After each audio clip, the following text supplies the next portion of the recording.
Welcome to Swastik tutorials. आज हम लोग पढ़ने वाले हैं ईथर का प्रिपरेशन। और ये हम आपको बता दें कि ये जो हम लोगों का सीरीज़ चल रहा है ऑर्गेनिक केमिस्ट्री का, इसमें पहले हम लोग सारे कंपाउंड्स के प्रिपरेशन को डिस्कस करेंगे और फिर उसके बाद उसके प्रॉपर्टीज़ को। और मेरा ये प्रयास है कि आपका बोर्ड एग्ज़ाम जो 2021 में होने वाला है उसकी तैयारी अच्छे से कर पाएँ हम लोग।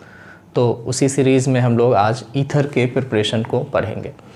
तो सबसे पहला जो मेथड है ईथर का वो है फ्रॉम अल्कोहल। अल्कोहल से ईथर कैसे बनाते हैं। तो सबसे पहले बताया गया कि अल्कोहल का रिएक्शन हम लोग H2SO4 के साथ करवाएं और इसमें कंट्रोल रखना पड़ता है टेम्परेचर का। टेम्परेचर अगर बढ़ गया तो फिर रिएक्शन का पैटर्न बदल जाएगा और प्रोडक्ट दूसरा हो जाएगा, और अगर टेम्परेचर को जितना कहा जाए उतना कम रखा जाए तो फिर वो ईथर के फॉर्मेशन में रिज़ल्ट होगा।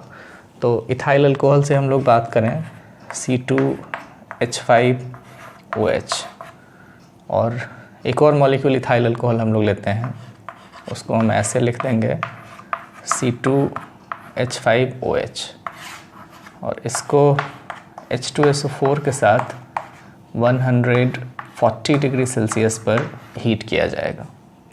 तो देखा गया कि एक इसमें से वाटर मॉलिक्यूल जो है सो एलिमिनेट होगा। तो एक जगह से OH और एक जगह से H, किसी जगह से कहीं से भी OH और कहीं से भी H हटाया जा सकता है। तो पहला वाला मॉलिक्यूल से OH और दूसरे वाले मॉलिक्यूल से हाइड्रोजन, दोनों मिल करके बनाएगा H2O। उसको यहाँ पे माइनस H2O करके हम लोग लिख सकते हैं। और आपको यहाँ पे दिखेगा C2H5 और इधर से OC2H5।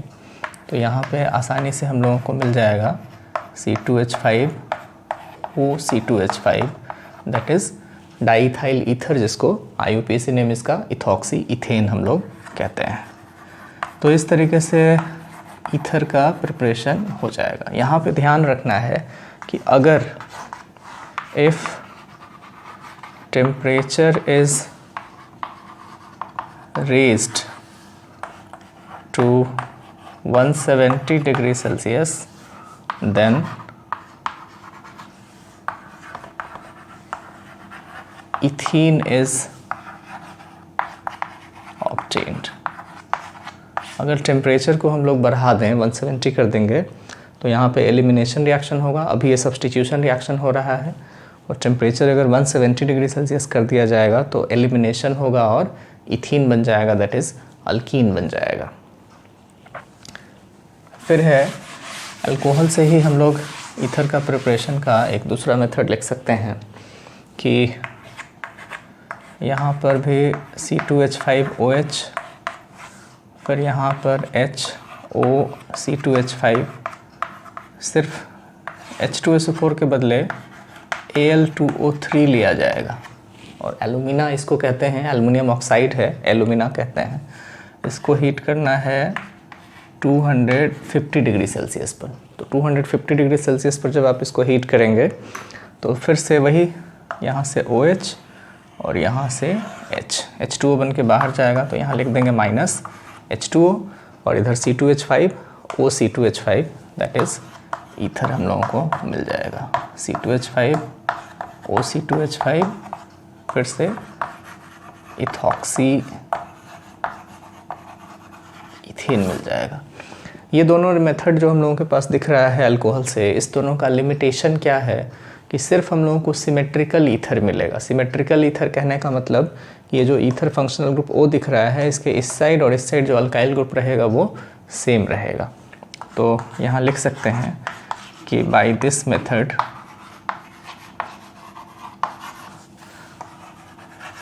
only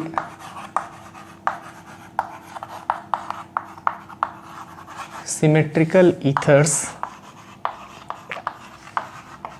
are obtained। इस मेथड से सिर्फ सिमेट्रिकल ईथर को प्रिपेयर किया जा सकता है। दूसरा मेथड हम लोगों के पास है फ्रॉम अल्काइल हैलाइड। ईथर बनाने का जो सेकंड मेथड है वो है फ्रॉम अल्काइल हैलाइड। तो अल्काइल हैलाइड से ईथर बनाने का एक्चुअली दो तरीका है। एक सिंपल सा तरीका ये है कि अल्काइल हैलाइड को जब हम लोग ड्राई सिल्वर ऑक्साइड के साथ हीट करते हैं तब ईथर का फॉर्मेशन होता है। अल्काइल हैलाइड जैसे RX, एक और अल्काइल हैलाइड RX, और ड्राई सिल्वर ऑक्साइड होता है Ag2O। समझने में आसानी हो इसलिए हम लोग ऐसे रिएक्शन को लिखते हैं। यहाँ आप देख सकते हैं कि ये जो हैलोजन है ये वाला पार्ट किसके साथ, तो इधर सिल्वर एक मॉलिक्यूल दिख रहा है उसके साथ, और ये वाला फिर से जो हैलोजन है वो किसके साथ, इधर एक सिल्वर दिख रहा है उसके साथ। तो AgX और AgX बाहर चला जाएगा और यहाँ R और इधर से O ये आपको ईथर देगा और इधर 2AgX। इसके बदले अगर आप RX के बदले अगर आप कोई अल्काइल ले लेंगे जैसे CH3Cl, और यहाँ भी हम लोग लिखते हैं CH3Cl और इधर से सिल्वर ऑक्साइड, तो आसानी से आप समझ सकते हैं यहाँ से AgCl, यहाँ से AgCl बाहर चला जाएगा और CH3 के बीच में O आ जाएगा। तो यहाँ हम लोग लिख सकते हैं CH3 और दोनों को कनेक्ट करने के लिए बीच में O। तो ये मिथॉक्सी मीथेन बन जाएगा ईथर, और इधर हम लोगों को मिलेगा 2AgCl। तो ये सिल्वर ऑक्साइड जो है सो ये क्या होना चाहिए, ड्राई होना चाहिए, ये चीज़ ध्यान में रखना है। अगर ये मॉइस्ट हो गया तो फिर यहाँ पे अल्कोहल बन जाएगा, तो ये ड्राई लेना है सिल्वर ऑक्साइड। तो अल्काइल हैलाइड से आप इसको कर सकते हैं। अल्काइल हैलाइड से ही ईथर बनाने का एक मेथड है जो बहुत फेमस है, उसको कहते हैं हम लोग विलियमसन सिंथेसिस। अल्काइल हैलाइड से ही एक मेथड है जिसको हम लोग कहते हैं विलियमसन सिंथेसिस। इसमें क्या है कि अल्काइल हैलाइड जैसे CH3Cl है और इसका रिएक्शन हम लोग सोडियम अल्कोक्साइड के साथ करवाते हैं। सोडियम अल्कोक्साइड क्या, तो NaOCH3 जैसे हम ले रहे हैं, तो इसका नाम हो जाएगा सोडियम मेथॉक्साइड। तो यहाँ से Na और यहाँ से Cl, NaCl बना लेगा और CH3OCH3 आपको ईथर मिल जाएगा। CH3OCH3 मिथॉक्सी मीथेन ईथर, और इधर हम लोगों को फालतू में एक्स्ट्रा में मिलेगा बाई प्रोडक्ट NaCl। अगर यहाँ मिथाइल के बदले इथाइल लिया जाए C2H5Cl, और इधर यही चीज़ हम लिखते हैं NaOCH3, तो आपको फिर से यहाँ से क्या दिखेगा, बाहर जाएगा Cl और यहाँ से NaCl बाहर चला जाएगा और आपको इधर मिलेगा C2H5 फिर O फिर CH3 और साइड में इधर NaCl। एक ही बार NaCl होगा, दो नहीं। तो एक NaCl यहाँ, एक NaCl यहाँ। और ये क्या है कि ये दोनों मिथाइल ग्रुप है, तो इसको हम लोग कहेंगे कि ये सिमेट्रिकल ईथर है, लेकिन यहाँ इथाइल है और यहाँ मिथाइल है, तो इसको कहेंगे अनसिमेट्रिकल ईथर। तो विलियमसन सिंथेसिस से symmetrical as well as unsymmetrical both type of ethers can be obtained, ये चीज़ है। इसमें अगर हम लोग थोड़ा सा अल्काइल ग्रुप को बड़ा करें तब समस्या है। अल्काइल ग्रुप को बड़ा करने पर क्या समस्या है कि जैसे अल्काइल ग्रुप हम लोगों का अगर टर्शियरी हो जाएगा, यहाँ CH3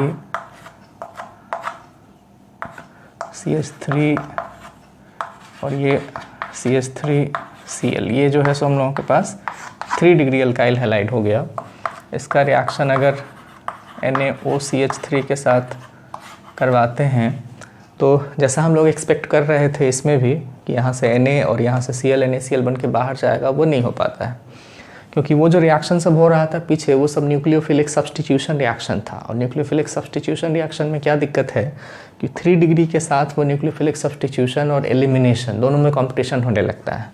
और ये जो हम लोगों के पास सोडियम अल्कोक्साइड या सोडियम मेथॉक्साइड है, ये न्यूक्लियोफाइल के साथ साथ अच्छा बेस भी है। तो अच्छा बेस होने की वजह से यहाँ क्या होगा, एलिमिनेशन रिएक्शन होने लगेगा, और एलिमिनेशन में यहाँ से एक H और यहाँ से HCl बन के बाहर चला जाएगा। तो आपको यहाँ पे ईथर नहीं मिलके यहाँ CH2 डबल बॉन्ड कार्बन, इधर भी CH3 और इधर भी CH3 ये मिलेगा, और साथ में जो HCl बाहर जाएगा वो इसके साथ मिल करके NaCl बनाएगा, और जो हाइड्रोजन है वो CH3 को O मिल जाएगा। तो यहाँ पे ये CH3 OH मिल जाएगा। तो इधर हम लोगों को अल्कीन मिल जाएगा। तो ये प्रॉब्लम है कि 3 डिग्री अल्काइल हैलाइड लेकर के आप इस तरह से ईथर नहीं बना सकते। लेकिन अगर आपको ईथर बनाना हो जिसमें कि टर्सरी अल्काइल ग्रुप हो तो उसका तरीका है। उसके लिए हम लोग क्या करते हैं कि हम लोगों को टर्सरी अल्काइल हैलाइड से दिक्कत है। अगर हम लोग टर्सरी अल्कोक्साइड ले लें और अल्काइल हैलाइड प्राइमरी रखें तो कोई दिक्कत नहीं है, तब आराम से बच जाएगा। वही तरीका यूज़ करते हैं। अगर आपको बड़ा सा टर्सरी अल्काइल वाला ईथर चाहिए तो फिर यहाँ पर क्या किया गया कि CH3Cl ही लिया जाएगा, लेकिन यहाँ पे जो अल्कोक्साइड है वो हम लोग टर्सरी कर देंगे। यहाँ बीच में NaO रखते हैं और फिर इधर ये CH3 CH3 तो सोडियम टर्सरी ब्यूटॉक्साइड हो जाएगा ये। तो यहाँ से NaCl बाहर जाएगा और CH3 इसमें आके जुड़ जाएगा। तो जो हम लोगों को प्रोडक्ट मिलेगा वो ईथर मिलेगा, CH3, फिर इधर से O और फिर बाकी इतना बड़ा ग्रुप। तो यहाँ पर हम लोगों को एक टर्सरी अल्काइल ग्रुप के साथ जो है सो ईथर बन जाएगा। तो ये याद रखना है कि अल्काइल हैलाइड तो 1 डिग्री ही हम लोग ले रहे हैं। जो ईथर वाला जो अल्कोक्सी वाला पार्ट है, अल्कोक्साइड वाला पार्ट है एक्चुअली, उसको हम लोग टर्सरी कर देंगे। तो ये आसानी से रिएक्शन पॉसिबल है। तो ये सब कुछ मेथड हम लोगों के पास है ईथर के प्रिपरेशन का। विलियमसन सिंथेसिस मेथड से ही एरोमेटिक ईथर का भी प्रिपरेशन किया जा सकता है। तो यहाँ पे अल्काइल हैलाइड से हम लोग विलियमसन सिंथेसिस में एरोमेटिक ईथर कैसे बनाएं उसके बारे में जान लेते हैं। तो उसमें जैसे हम लोगों के पास CH3Br है और इधर से NaO C6H5 है। तो C6H5 को हम लोग फिनाइल कहते हैं। तो ये सोडियम फिनॉक्साइड कहलाएगा। ये कंपाउंड है हम लोगों के पास सोडियम फिनॉक्साइड। तो यहाँ से NaBr बाहर चला जाएगा और प्रोडक्ट में आपको यहाँ पे CH3O और इधर C6H5 मिथॉक्सी बेंजीन इसको हम लोग कहते हैं। तो ये आपको मिल जाएगा मिथॉक्सी बेंजीन, जिसको एनिसोल भी हम लोग कहते हैं। स्ट्रक्चर अगर आप बनाइएगा तो एरोमेटिक पार्ट ये है और इधर जो है सो OCH3 लगा हुआ रहेगा और साइड में बगल में बनेगा क्या और एक चीज़ NaBr। इसी कंपाउंड को, ये जो मिथॉक्सी बेंजीन है, इसी को हम लोग ऐसे भी बना सकते हैं। अगर यहाँ पे मिथाइल के बदले इथाइल कर दिया जाए तो इथाइल करके भी आप इसको लिख सकते हैं। तो यहाँ पे जैसे C2H5Br और NaO और इधर हम बेंजीन रिंग को इसमें दिखा देते हैं। तो इजीली आप कर सकते हैं कि यहाँ से क्या होगा, NaBr बाहर चला जाएगा और C2H5O के साथ आके जुड़ जाएगा। तो यहाँ C2H5O और इधर जो है सो बेंजीन रिंग रहेगा। तो इसको हम लोग कहेंगे इथॉक्सी बेंजीन।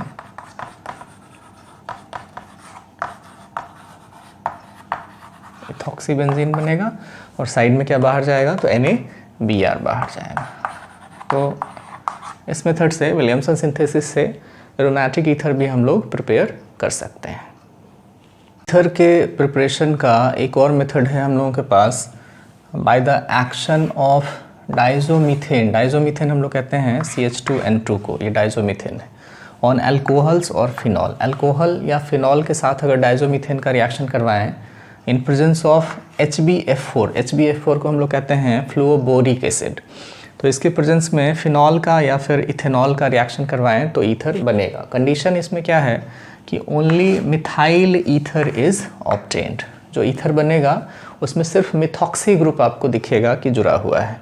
तो जैसे इथाइल अल्कोहल का रिएक्शन CH2N2, डाइजोमीथेन को CH2N2 कह रहे हैं, इन प्रेजेंस ऑफ HbF4 करवाएंगे तो C2H5 तो यहाँ से आएगा, C2H5O एक्चुअली आएगा और ये CH2 बदल जाएगा CH3 में, नाइट्रोजन इसमें से बाहर जाएगा। तो ये बना methoxy ethane. Similarly, when phenol is taken in this reaction, phenol reacts with diazomethane in presence of HbF4 to give methoxybenzene, जिसको एनिसोल हम लोग कहते हैं, और साथ में नाइट्रोजन निकलेगा। तो ईथर बनाने का ये भी एक मेथड है और इसमें कंडीशन में रिक्वायरमेंट क्या है कि आपके पास जब भी मिथाइल वाला ईथर चाहिए तो इस मेथड को यूज़ किया जा सकता है। तो ये सारा मेथड है हम लोगों के पास ईथर के प्रिपरेशन का।